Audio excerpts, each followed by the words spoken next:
Want to know the latest and hottest music hitting the airwaves? Don't be left out. Listen to the Golden State Media Concepts Music Podcast. It keeps you on the loop with everything you need to know from pop, rock, hip-hop, and the top 40. And we'll throw in news of your favorite artists, concert and tour dates, and so much more. Listen no further, because this is the gold standard in music podcast.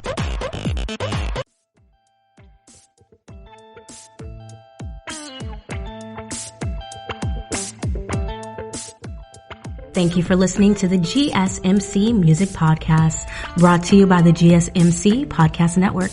I'm your host, Gaelika Brown, the music lover constantly seeking positive music. You know the deal. If you like what you hear, subscribe to our show on your preferred podcast platform. If you really like what you hear, write a review. Now let's get into some music news. Vanessa Bryant honored late husband and NBA legend Kobe Bryant and their daughter Gianna during a special memorial ceremony hosted by the Los Angeles Lakers and the Mamba and Mamacita Sports Foundation on Monday.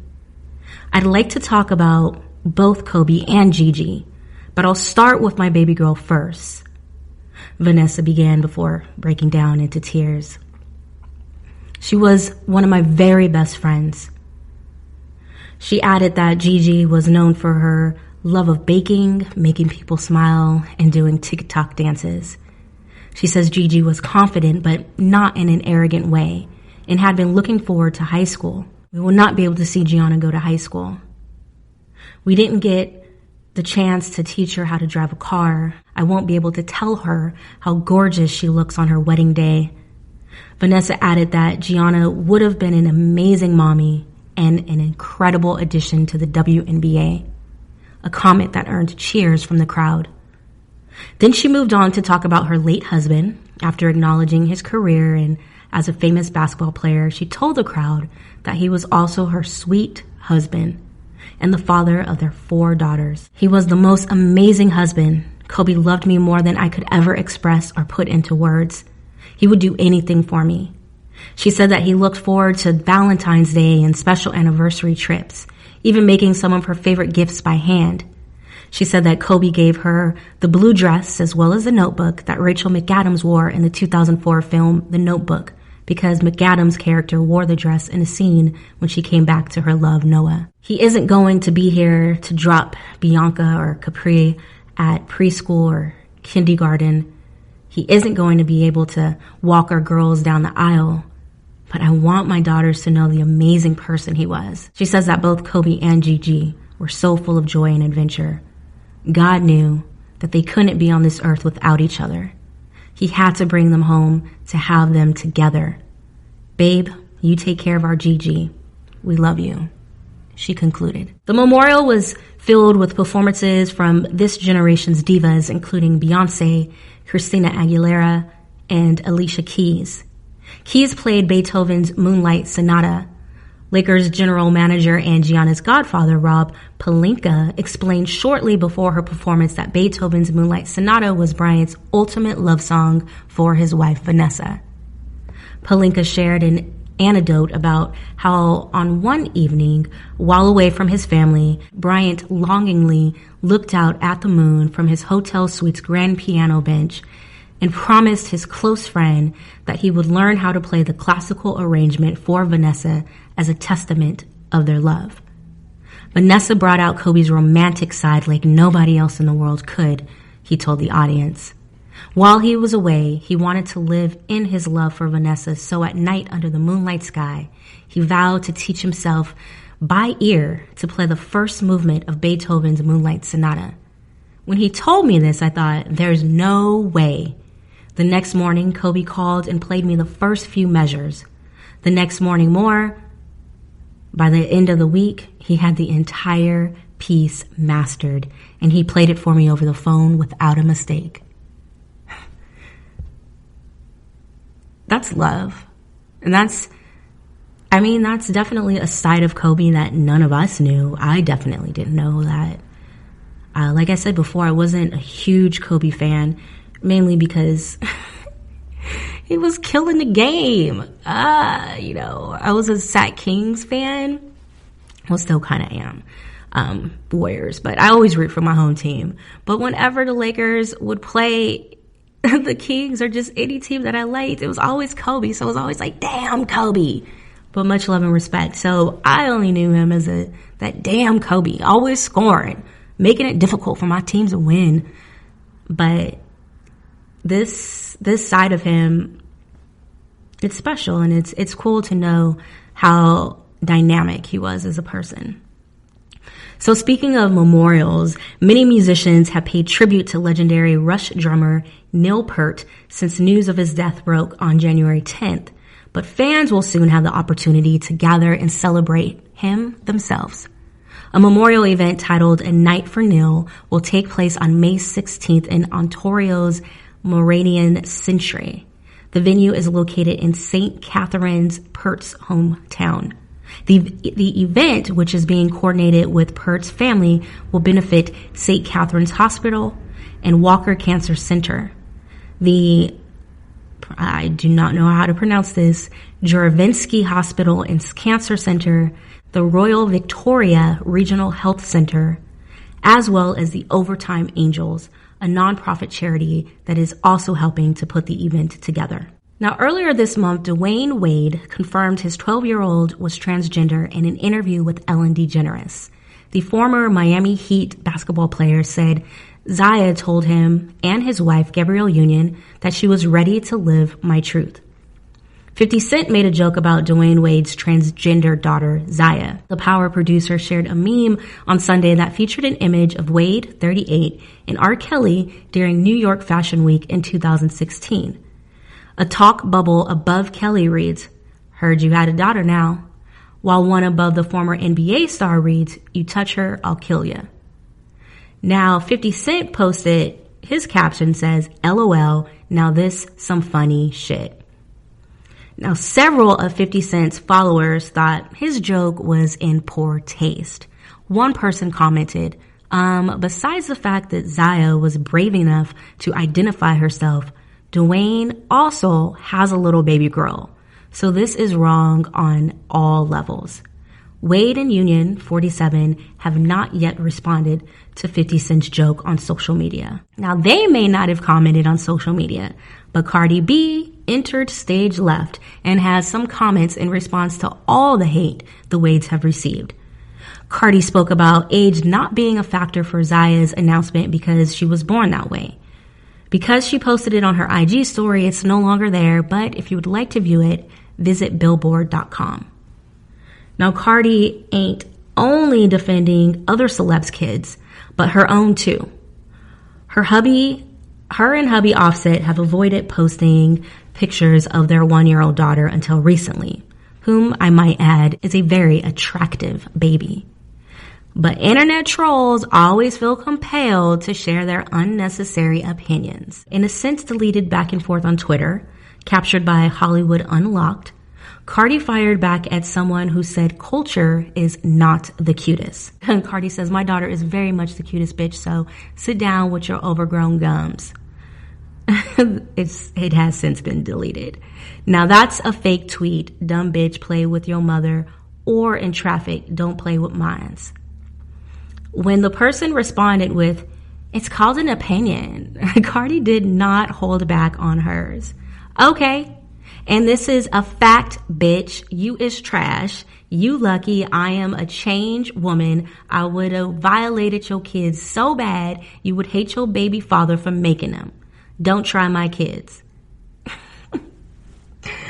Oh, it's Cardi. Why would anyone come for Cardi? So the star did leave up a tweet with a photo of her little one writing, "Bitch, who ain't cute?" This is like ridiculousness, but it's kind of funny at the same time. Cardi's funny in her response. But people like talking like, why? Okay, you may have an opinion about her daughter, but why do you need to post it? Like, why do we need to have opinions about the appearances of people in general, specifically kids, specifically babies? Like, that baby just doing baby things, just eat, sleeping, and crapping. And you sit up here and want to talk trash? Come on now. Troll on, troll on. All right, so Rihanna was honored with the President's Award at the NAACP Image Awards on Saturday. The 32-year-old singer, who celebrated her birthday earlier in the week, received a standing ovation as she accepted the award from NAACP President Derek Johnson at the 51st annual ceremony, which was broadcast live on BET. During her moving speech, the music and fashion icon, entrepreneur, and philanthropist called for unity and equality. I'm going to try to keep this simple because tonight is not really about me, because the purpose is bigger than me, right? It's not bigger than us together, but it's bigger than me because my part is a very small part of the work that's being done in this world and the work that has yet to be done. I'm lucky I was able to start the Clara Lionel Foundation in 2012. And if there's anything that I've learned is that we can only fix this world together. We can't do it divided. I cannot emphasize that enough. We can't let the desensitivity seep in. If it's your problem, then it's not mine. It's a woman's problem. It's a black people problem. It's a poor people problem. I mean, how many of us in this room have colleagues and partners and friends from other races, sexes, and religions? Show of hands. Well, they want to break bread with you, right? They like you. Well, then this is their problem too.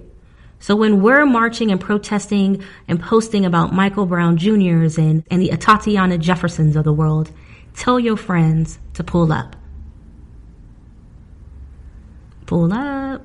We'll take a quick break and return with new music and tour news. Always on the go, but the day just won't be one without your Hollywood fix. Let Golden State Media Concepts Entertainment Podcast take care of that. An all-inclusive look of pop culture.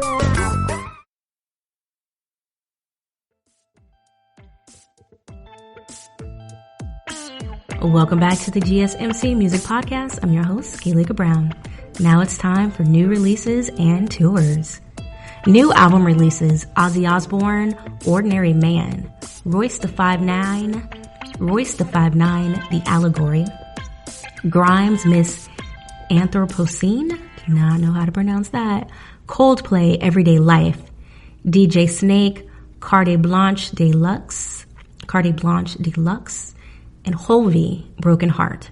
New singles: The Weeknd, After Hours; Ozzy Osbourne featuring Post Malone, It's a Raid; Yellow Beezy, Keep It in the Streets; Pearl Jam, Super Blood Wolf Moon; Tripper Red featuring Russ The Way; Victoria Monet, a Sacramento, California native, Moment; BTS featuring Sia, On; and what? Alanis Morissette, Smiling.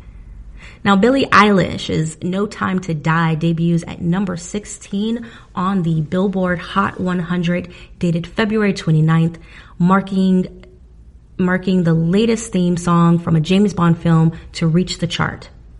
Time is the highest charting Bond theme on the Hot 100 since Adele's Skyfall, which debuted and peaked at number 8 in October 2012. Justin Bieber's Changes earns him his 7th number 1 album on Billboard 200 chart. Dua Lipa's Don't Start Now rises to number 1 on Billboard's Pop Songs radio airplay chart, dated February 29th, marking her second leader on the survey.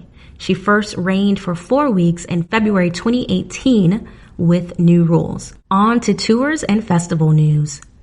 German electronic duo Kraftwerk announced that a North America tour will be coming this summer. In 1970, they changed the direction of modern music with the creation of their game-changing electronic project that focused on robotics, technology, and the ideas, images, and sounds of the future. The German act is widely credited as creating the soundtrack for the digital age and influencing the sound of electronic music across all genres. These performances will be an extension of the group's renowned 3D performances, and the first time in 4 years that Kraftwerk has performed this 3D show in the States. Tickets for the tour go on sale to the public on Thursday at 10 a.m. local time. British bands Pet Shop Boys and New Order are heading to North America for a joint headlining tour beginning in September. The electronic act will band together for the Unity Tour set to launch at Budweiser Stage in Toronto. The Weeknd is launching a headline world tour ahead of his upcoming album. So The Weeknd is launching a headline world tour ahead of his upcoming album. The After Hours tour is set to kick off June 11th in Vancouver.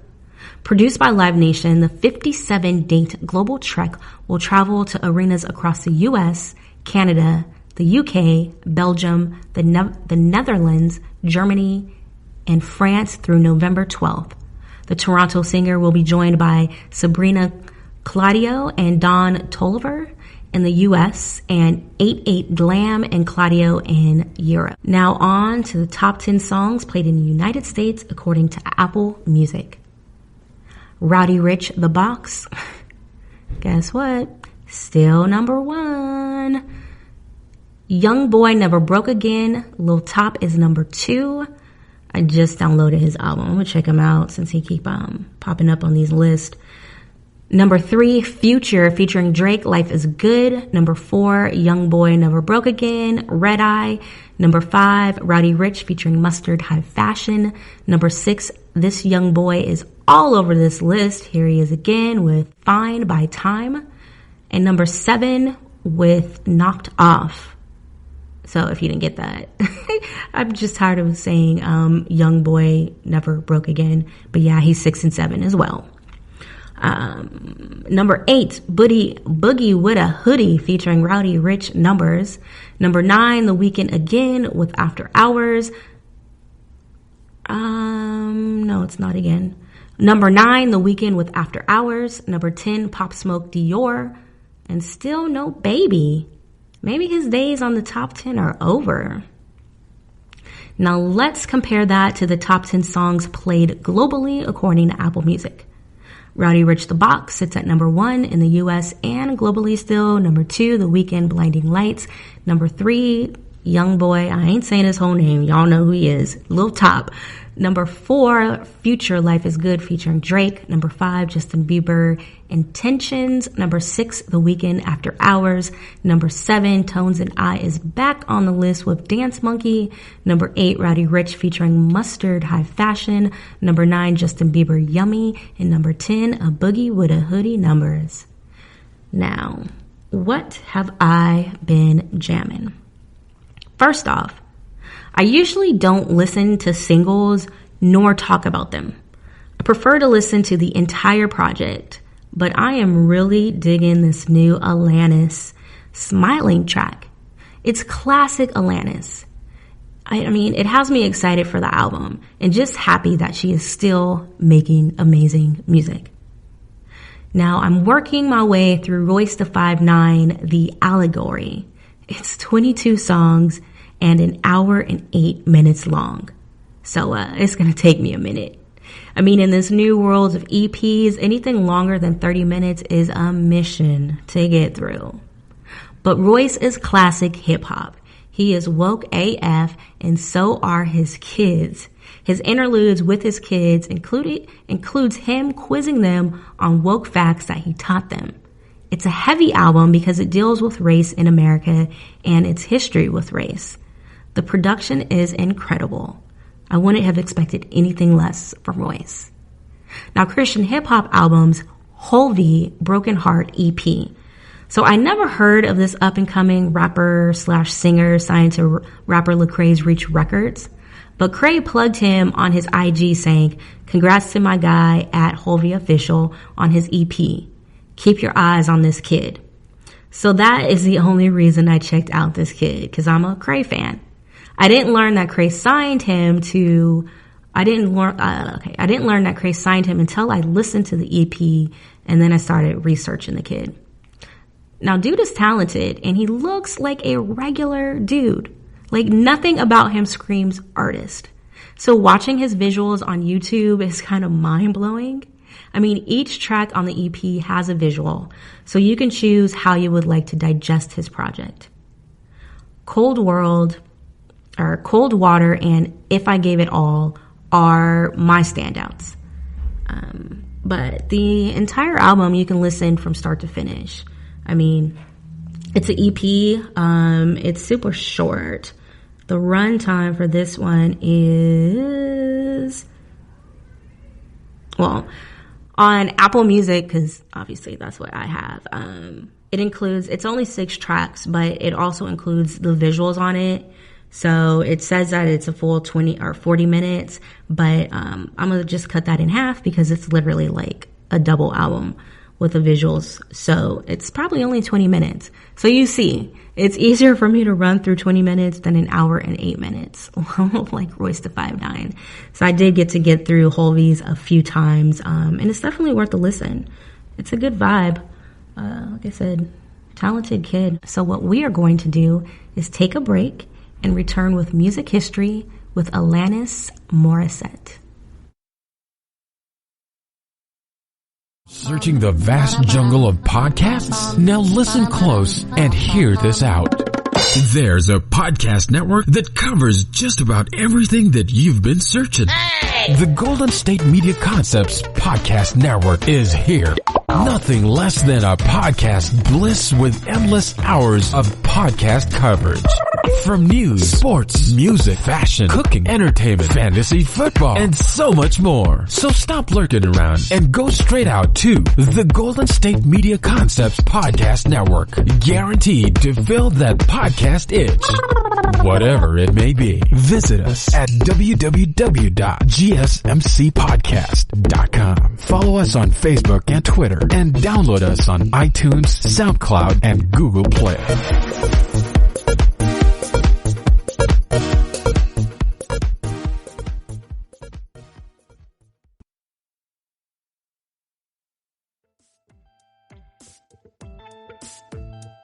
Welcome back to the GSMC Music Podcast.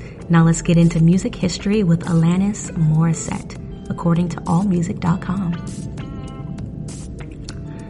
Singer-songwriter Alanis Morissette became one of the most unlikely stars of the 1990s on the strength of her third album, Jagged Little Pill. A former child actress turned dance pop diva, Morissette transformed herself into a confessional, alternative singer-songwriter in the vein of Liz Phair and Tori Amos. Wait, hold up.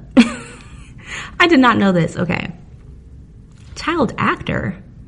About what? Child actor? What the heck was she in? And then a dancer? Like, what? I can't. I mean, I was just watching some YouTube videos of her performing, and there is absolutely nothing about her that screams dancer or former dancer. That is actually blowing my mind. I'm actually looking up on International Movie Database to see what she was in as a kid. Like, I know that she did some stuff as an adult, but as a kid, what the heck? Okay, maybe she didn't do some stuff as an adult. She did a lot of stuff. Her IMDb is pretty long. Yeah, I'm still scrolling. Okay, so it shows, but that's in the 90s, so she wasn't a kid. Just one of the girls. I remember that movie from 1993, but it says she was uncredited. So she wasn't a kid. Maybe she was, it was so long ago that IMDb don't even have it. But, okay, that kind of blew my mind right there. Let's get back to this history. However, she bolstered that formula with enough pop sensibility, slight hip-hop flourishes, and marketing savvy to become a superstar. Jagged Little Pill, released in 1995, spun off 6 highly successful singles and earned Morissette several Grammy Awards that following year, including Album of the Year. And she continued to release well-received albums, from the multi-platinum supposed former Infatuation Junkie to the self-produced Under Rug Swept. Alanis was born in Ottawa, Canada, and began playing piano and writing songs during her childhood years. Maybe that's why we can't find it on the International Movie Database, because it was all like Canada produced stuff. Anyways, I'm sorry, it's just blowing my mind. She also joined the cast of You Can't Do That on Television, a children's television program. Okay, there we go. Using money that she earned on the show, Morissette recorded an independent single, Fate Stay With Me, which was released when she was only 10 years old. Get it, girl. She then concentrated on a musical career after leaving the show's cast, signing a music publishing contract when she was 14. The publishing contract led to a record deal with MCA Canada, and Morissette moved to Toronto before releasing her debut album, Alanis, in 1991. Alanis was a collection of pop-oriented dance numbers and ballads that found success in Canada, selling over 100,000 copies and earning the singer a Juno Award for Most Promising Female Artist. However, no other country paid much attention to the record. That's kind of a diss. No diss, no shade. In 1992, Morissette released Now Is the Time, an album that closely resembled her debut. Like its predecessor, it was a success in Canada, even if its sales did not match those of Alanis. Following the release of Now Is the Time, Morissette relocated to Los Angeles, where she met veteran producer Glenn Ballard in early 1994. Ballard had previously written Michael Jackson's hit single Man in the Mirror, produced Wilson Phillips' hit debut album, and worked with actor-musician David Hasselhoff. Okay, that's probably a credit he can leave off his resume. The two decided to work together, and despite their shared experience with mainstream pop, they opted instead to pursue an edgier, alternative rock-oriented direction. The result was Jagged Little Pill. Kudos, that was smart because, yeah, obviously. Obviously, great decision. The David Hasselhoff decision, unless it was just because you wanted a check, not so bright. But this one, bright. Okay. So Jagged Little Pill released in 1995 on Madonna's label, Maverick Records. Did not know that. On the strength of the angst-ridden single, You Oughta Know, Jagged Little Pill gained attention upon its release in the summer of 1995.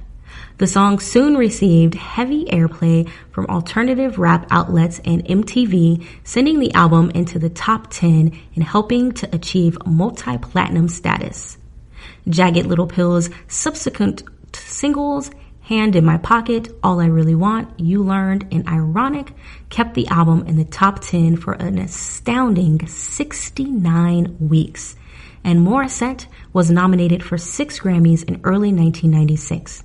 She won several of those awards, including Album of the Year and Song of the Year. While she never managed to replicate the success of Jagged Little Pill, Morissette continued to release well-received albums into the 21st century. Her much-anticipated follow-up, Supposed Former Infatuation Junkie, was released in the autumn of 1998, setting a record for the highest first-week sales by a female artist. An unplugged set appeared a year later and featured a cover of The Police's King of Pain. So while 2002's Under Rug Swept saw Morissette writing and producing without the help of collaborators, So-Called Chaos was followed in 2004. A year later, she took Jagged Little Pill on the road as an acoustic tour. Those tour dates led to the release of Jagged Little Pill Acoustic, an album originally and tellingly sold exclusively through Starbucks outlets. Morissette and her fans had grown up, and Collection, an 18-track retrospective of her work, followed in November 2005.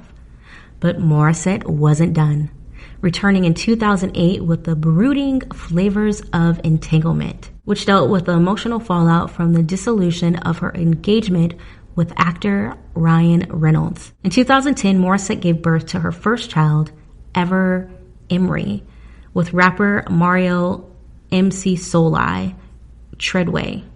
I think I forgot about that news. Okay, resulting in 2012's Spry and Hopeful Havoc and Bright Lights, which focused on spirituality, marriage, and motherhood. It debuted at 5 on the Billboard Top 200. Over the next years, Morissette played some acoustic shows, acted, and launched a self-help podcast. Also in 2015, she celebrated the 20th anniversary of Jagged Little Pill through the release of a 4-CD collector's edition reissue of the album. Now, I believe Alanis's Uninvited is the sole reason why I love songs that start off slow and like quiet with either an acapella or just one instrument, like the keys in Uninvited. Then it slowly adds more instruments and the music builds and swells and the band jams out. Then it slows and quiets back down. Man, that Uninvited song still gets me. I just watched her live performance of it at Woodstock from 1999, and it was fun to see the crowd of thousands of people jamming out to it. And Alanis, I mean, she stands there and she sings, and she just kind of does like this movement with her hand. And then when it jams out, she'll like kind of, she'll jam out. But Dancer, there's like no signs of Dancer. But hey, interesting to know. Now, I went to college in Houston, and that is where I was introduced to screwed and chopped music. I used to hate it because they would take popular songs and slow them all the way down to where male and female voices sounded deep and demonic. Then they would chop the beat. The very first song I heard was someone cruising down the street bumping Destiny Child's Screwed and Chopped, and I was like, what the hell is that crap?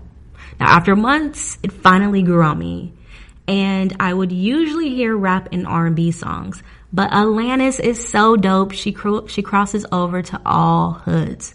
So her Uninvited has a screwed and chopped version somewhere out in the world. I can't find it now. Well, actually, I had to like text my cousin and be like, hey, do you still have that song? And then she couldn't send it to me because it's like not in Apple Music. But I was able to search the internet and I found like this archived site that had it. But if you're curious about how Alanis sounds screwed and chopped, search for that. But her song Ironic, you can actually find screwed and chopped pretty easily, I think, like on YouTube, but it doesn't sound as good. Uninvited, that's the jam. So, yeah, that's